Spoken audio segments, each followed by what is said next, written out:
given the favorable demand-supply dynamics that we've talked about and the broader interest in the product on the investor side, we actually feel that private markets are not just going to remain very resilient, but arguably more resilient than public markets, especially if we see uncertainty out of Washington or geopolitical tensions or just broader volatility over the balance of the year. Hi there, and welcome to What's the Deal, our series on JP Morgan's Making Sense. My name is Emily Dzieciatko from JP Morgan's investment grade finance team, and I'm thrilled to be your host today. We're diving into the world of private credit markets, especially focusing on opportunities for IG borrowers. This area has seen incredible growth, especially over the last year or two, and we wanted to dive in and explore a little bit more on why. So joining me today is Christian O'Donnell, Managing Director and Head of our Debt Solutions Group. His team specializes on creating these private credit deals for investment grade clients. Christian, thanks a lot for joining. Great to be here, Emily. Thanks for having me. All right, let's start off with the basics. Can you explain what investment grade private credit actually is and how it differs from the public credit markets? Yeah, of course. And maybe just quickly to clear up what could potentially be a source of confusion. Private credit, as we all know, is a very broad term, but people tend to typically associate it with core middle market first lien senior secured lending. And that's generally a high yield product. For this discussion, I'm going to focus on the narrower subset of the private credit universe, which is rated investment grade. So I just want to make that distinction from the get-go. And incidentally, if people are interested in the sort of more regular way term loan B direct lending private market, our colleagues Jake Pollack and Lee Price provide an excellent overview of that space in a recent podcast, which was released on June 10th. So listeners should certainly tune into that if they're interested. And you can find a link to that episode in the description of this podcast. But pivoting into what private IG is, I like to explain it through a historical lens. I feel that there's this sort of mistaken perception that private IG is a new or a newer addition to the broader private credit universe. And that's just not true. Private IG has existed for decades. And JP Morgan has been a placement agent, a structurer, an advisor, and a market leader in that space for decades. And when we look at it historically, private IG was, and it continues to be, a financing product that's used by investment grade corporates to get additional flexibility, which the public market may not be able to accommodate for them. We don't need to get into the features now. I'm sure we'll come back to that over the course of the podcast. But the punchline is that it's essentially a regular way corporate borrowing tool. In other words, it's issued directly by the corporate, not out of a JV or any boxes and arrows. And it tends to be issued in the traditional private placement market, which, if we want to be precise legally, that means that we're issuing it in reliance on Section 482 of the Securities Act of 1933, which is a fancy way of saying that the securities are not registered with the SEC, they're generally not centrally cleared, and they have trading restrictions or impediments, which makes them less liquid. And so as a result of that, they tend to price at higher yields, anywhere from, say, 20 to 40 basis points on average compared to public benchmarks. Got it. Helpful starting point in terms of how we can define investment grade private credit. But how does this historical context actually apply to what we're seeing today? Yeah, so it's a good segue. As I said, the starting point is debt issued by corporates, which is a little more customized, issued in 482 format, and not very liquid.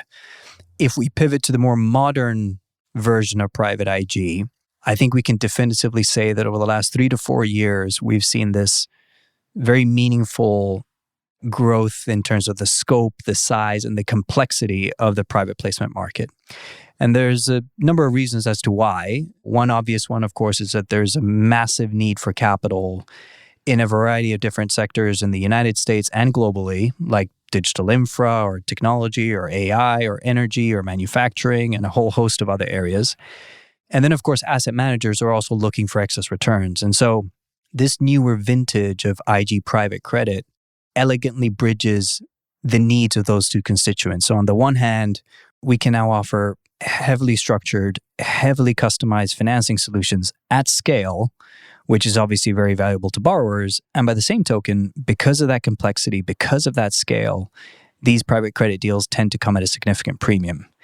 And that's, of course, very attractive to investors. And maybe just to contextualize that premium, in many situations, we see it coming at 100 to 200 basis points higher in yield than what we see in the public bond space. So you alluded to this already, but what are some features of these private debt transactions compared to public ones that appeal to borrowers? And also, if you could touch on some examples of types of transactions, different themes of those sorts of transactions that we've seen recently. Yeah, of course. And so the many features that we've seen crop up in private credit deals, to give some examples. First of all, delayed draw is a feature which is very popular. It essentially allows borrowers to access funds as and when they're needed, as opposed to having to borrow everything up front. A second feature that's pretty common is amortization schedules that are sculpted, if you will, to better fit the cash flow needs of a particular project. And I think a third theme, which is worth highlighting, is we're seeing increased reliance on rating agencies outside of the big three from a credit ratings perspective. And that's proliferated in particular over the last 2-3 years. We also typically see unique maturities that are tailored to specific project timelines. And I think we could also add that private credit deals often embed put or call options or both, which give borrowers more flexibility in terms of how they manage their debt loads. And then lastly, confidentiality is certainly enhanced for obvious reasons in a private credit deal. And in certain instances, speed of execution. When you put all of those features together, we're able to construct a range of transactions which are very appealing to borrowers. And again, just to give some examples, we're seeing the financing of minority stakes, we're seeing infrastructure and project finance deals, we're seeing the securitization of oil and gas reserves, of royalties, we're seeing stadium financings. I mean, the list goes on. And I hope what listeners can infer from all this is that it's the versatility of private credit which makes it such a valuable tool for financing, and thereby obviously giving borrowers the ability to structure deals that better align with their objectives. Maybe we can get a little bit more granular on the second part of your answer. How should companies view investment grade private credit as an opportunity? When and how would it be relevant to them? Yeah, and so maybe if we focus more on private debt in its more modern form, which is the more topical one, I'd say that it's particularly useful when companies need a financing solution that doesn't just offer customization, but also more favorable either balance sheet or rating agency or accounting treatment than what you can get with standard debt. So a good example of that is what we typically refer to as a structured minority equity transaction, where a company creates a joint venture, they contribute assets to that JV, they sell a minority stake or sometimes even a majority stake, and the buyer of that stake finances their investment with private debt. So that de facto capital raise by a borrower can result in, for instance, either full or partial equity credit from their agencies, while at the same time allowing the company to control the assets and, in addition to that, potentially even buy back the stake at a future point in time. And variations of that structure also allow potentially the JV to be entirely deconsolidated from the company's balance sheet, again, while still allowing the company to operate the asset. So these are obviously very valuable features, which are win-win, right? Investors get yieldy debt for their credit profile, while companies get either cheap equity or arguably more attractive off-balance sheet treatment for a given project. So maybe to summarize more generically, I'd say that private credit is particularly compelling or relevant for companies that have large capital needs and or need to finance large-scale infrastructure projects, or in general just need solutions that don't impact the balance sheet or their earnings in the same way that traditional debt might. That certainly all sounds great, but I have to ask, what are the risks? What's the catch? What's the downside to these private credit solutions for borrowers? Yeah, of course, there's always a con or a disadvantage. The main downside is cost, generally speaking. Private debt usually, or almost by definition, comes with a higher price, meaning either wider spread or higher coupon than what we see in public transactions. So for companies that are focused purely on price and that don't necessarily need or value customization, then public transactions are probably more suitable, right? And so it's imperative for companies to weigh the pros and the cons and consider their long-term strategic goals when deciding between private and public. And I think this is where we, JP Morgan, and this is an important point, where we can guide our clients through that decision process as opposed to pushing a particular product. I would be remiss not to add here, just for the sake of completeness, that private IG can, on occasion, actually be a cheaper form of capital than public markets, particularly in the context of high yield borrowers who may have specific assets that can be monetized to create an IG rated security. So just to give an example, any cash flows from things like receivables, inventory, software, brands, or just IP assets in general can be particularly interesting from a cost of capital standpoint. So I just want to mention that, but broadly speaking, generally private IG is more expensive than public markets. That's a good segue. Let's dive a little bit deeper there. How does JP Morgan fit into this picture? Yeah, great question. And maybe just to contextualize it a little bit, I think I want to make two key points here.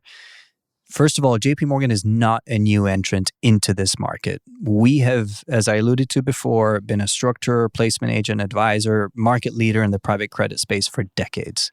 Originally, of course, in the less complex regular way corporate private placement deals, but then increasingly in this newer vintage of larger, more complex private credit deals. So we obviously bring deep expertise that we can bring to bear in the context of these transactions. The second key point is we are completely product agnostic. The key mantra for us is to approach every client situation with a solution-focused mindset. So our focus is to consider all the available options that optimizes the outcome for the client. And that can be bonds, that can be loans, that can be hybrids, it can be equity linked, it can be preferred stock and private debt, public debt, it can be anything.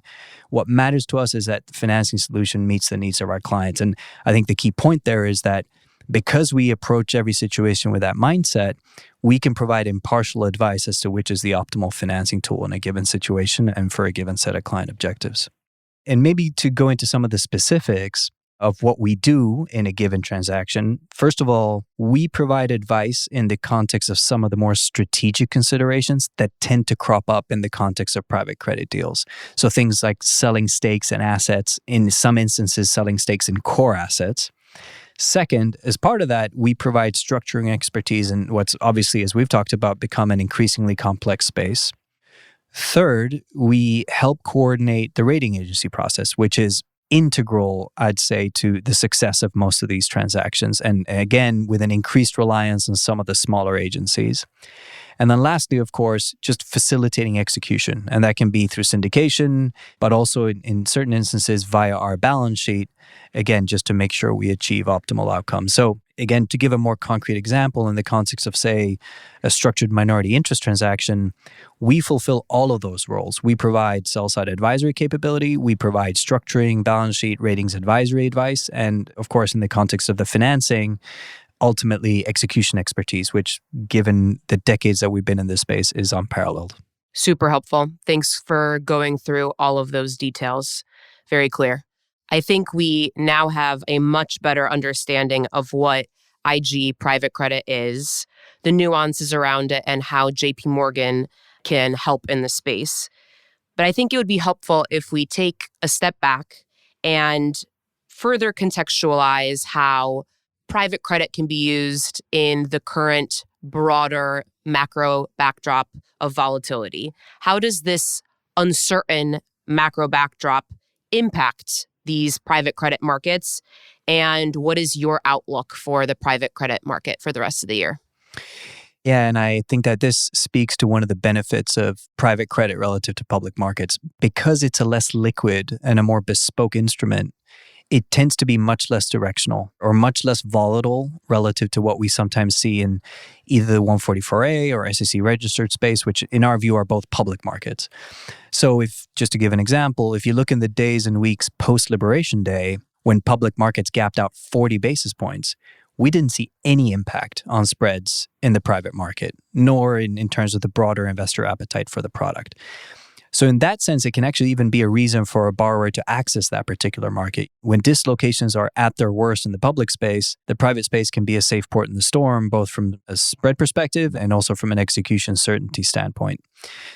So I guess if we just extrapolate from there, and just given the favorable demand-supply dynamics that we've talked about and the broader interest in the product on the investor side, we actually feel that private markets are not just going to remain very resilient, but arguably more resilient than public markets, especially if we see uncertainty out of Washington or geopolitical tensions or just broader volatility over the balance of the year.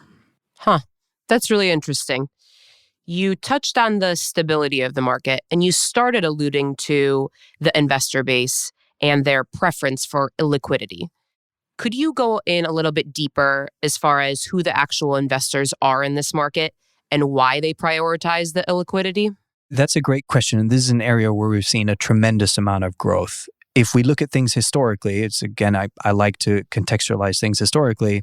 Investors in the traditional private placement market were predominantly U.S. life insurance companies. And the reason they allocated capital to private credit is they're buy and hold investors, and they look for incremental yield. And so for them, it's a simple asset liability matching game. They write life insurance policies, which generate liabilities, and so they seek assets to match them. And once they've acquired those private credit instruments, those bonds are set aside and they're not really impacted by daily mark-to-markets. Over the last few years, though, we've seen two fundamental shifts in this investor base. The first one is that traditional public investors, both in the US and globally, have identified private credit as a source of alpha, as a source of incremental yield.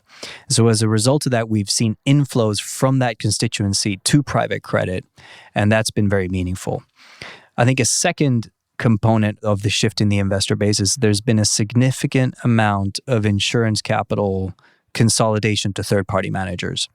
And so when you compound those two factors, in addition to the fact that the traditional insurance community is also allocating more capital toward private credit, you can clearly see that the market has scaled significantly, which is why borrowers can issue much larger size than maybe what they were able to historically.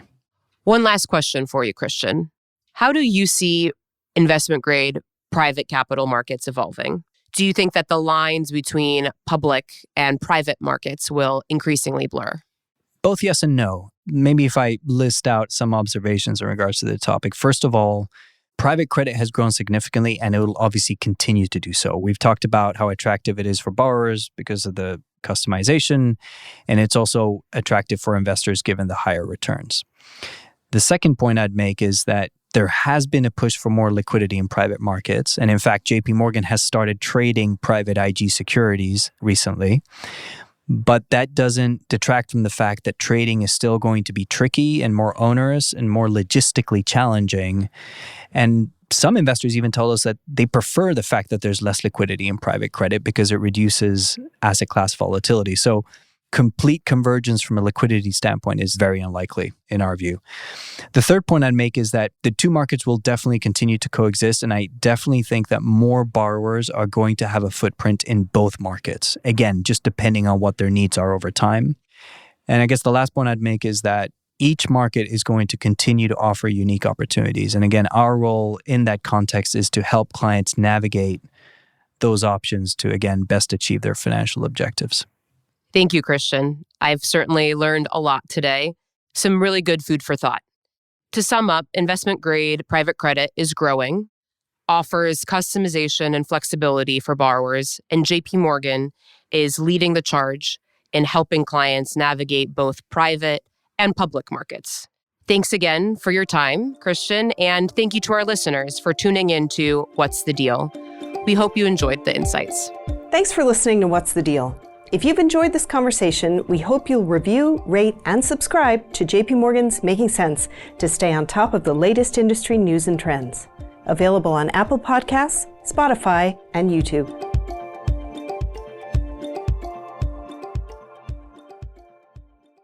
This material was prepared by the investment banking group of JP Morgan Securities, LLC, and not the firm's research department. It is for informational purposes only and is not intended as an offer or solicitation for the purchase, sale, or tender of any financial instrument. Copyright 2025 JP Morgan Chase & Company. All rights reserved.